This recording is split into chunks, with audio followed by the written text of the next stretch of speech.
समर्थन करता हूँ। धन्यवाद। श्रीमान राघव चड्ढा जी।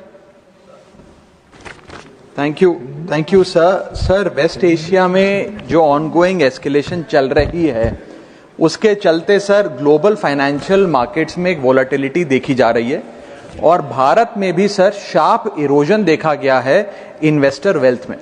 सर ये इंडिया का क्राइसिस नहीं है, इंडिया इस कॉन्फ्लिक्ट का हिस्सा नहीं है, भारत के इकोनॉमिक फंडामेंटल्स अभी भी स्ट्रांग है, लेकिन फिर भी इस जियोपॉलिटिकल ग्लोबल शॉक के चलते हमारी अर्थव्यवस्था और खास तौर पे भारत का बाजार इंडियन स्टॉक मार्केट को एक शॉक लगा है। सर मैं बताना चाहूंगा कि 28 फरवरी जब पहली बार ये युद्ध शुरू हुआ, पहला एक्ट ऑफ अग्रेशन किया गया, तब से लेकर 23 फरवरी दैट इज यस्टरडे लगभग 48 लाख करोड़ रुपीस भारत के इन्वेस्टर्स के इरोड हो गए, मार्केट से गायब हो गए, शून्य हो गए।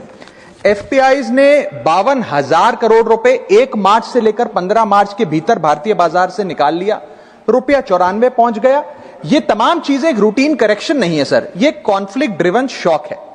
मेरी चिंता है सर कि भारत में लगभग 13.5 करोड़ इन्वेस्टर्स हैं जो लगभग 21 करोड़ डीमैट अकाउंट्स के माध्यम से निवेश करते हैं, और खास तौर पे इस वर्ग में SIP investor, first time retail participant, salaried middle class और रिटायरीज जो लॉन्ग टर्म सेविंग्स के लिए निवेश करते हैं, उनकी चिंता है जो मैं सदन में व्यक्त करना चाहता हूं। सर वेस्ट एशिया की जो जंग है वो हमारी जंग नहीं है, लेकिन उसके शॉक भारतीय बाजार में देखे गए।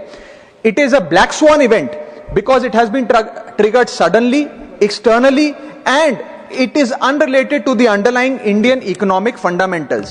But sir, Bharat may not be failing, but India is certainly being hit by this shock.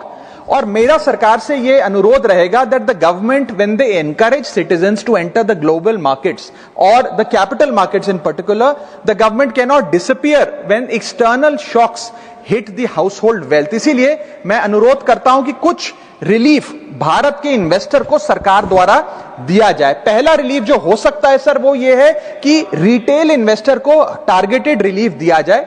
आज जब भारत का कोई इन्वेस्टर बाजार में शेयर खरीदता है, रिटेल इन्वेस्टर, तो उसे ब्रोकरेज, एसटीटी, एक्सचेंज चार्जेस, इस सर्विस चार्ज पर जीएसटी और स्टैंप ड्यूटी देना पड़ता है। और ये सब जूझने के बाद यदि मुनाफा होता है तो 20% short term capital gain tax और 12.5% long term capital gain tax लगता है। अगर कोई लिमिटेड ट्रांजैक्शन कॉस्ट पे रिलीफ सरकार दे तो इन्वेस्टर सेंटिमेंट बूस्ट हो सकता है। I am not asking for market populism sir, I am asking for targeted investor protection. मेरा दूसरा सुझाव है, अगर time bound STT relief retail investor को दिया जाए, एफएनओ सेक्टर को नहीं। एफएनओ सेक्टर में एसटीटी बढ़ाकर सरकार ने अच्छा काम किया, मैं सराहना करता हूं सरकार की, लेकिन रिटेल इन्वेस्टर के लिए अगर एसटीटी का रिलीफ दिया जाए तो एक इन्वेस्टर कॉन्फिडेंस बूस्ट हमारे बाजारों को मिलेगा, भारत के रिटेल इन्वेस्टर को मिलेगा। मेरा थर्ड सुझाव है सर कि कैपिटल लॉस को कैरी फॉरवर्ड करिए। समाप्त कर रहा हूं sir, I just need half a minute. Extend capital loss carry forwards.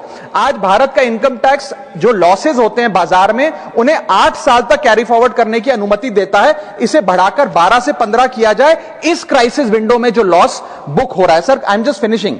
Sir special crisis period tax treatment, one time relaxation for retail taxpayer for this notified stress period. And sir, finally my suggestion is कि low friction rebalancing अगर portfolio में mutual fund investor करता है, मान लीजिए वो equity से date fund की ओर जाना चाहता है इस सेबी नोटिफाइड स्ट्रेस पीरियड में, तो उसे इसकी अनुमति मिलनी चाहिए with very limited expense ratio. And lastly, the government must emphasise on strong public communication. हमारा बाजार, आरबीआई, सेबी, एक्सचेंजेस वित्त मंत्रालय भारत की मैक्रो स्टेबिलिटी और एनर्जी प्रिपेयर्डनेस पे जनता से बात करें। In conclusion, permit me to say that India's fundamentals are strong. What needs strengthening is the policy shield that surrounds our investors, because this is not our war, but our investors are paying the price. Thank you. Thank you. Shriman Prijlal.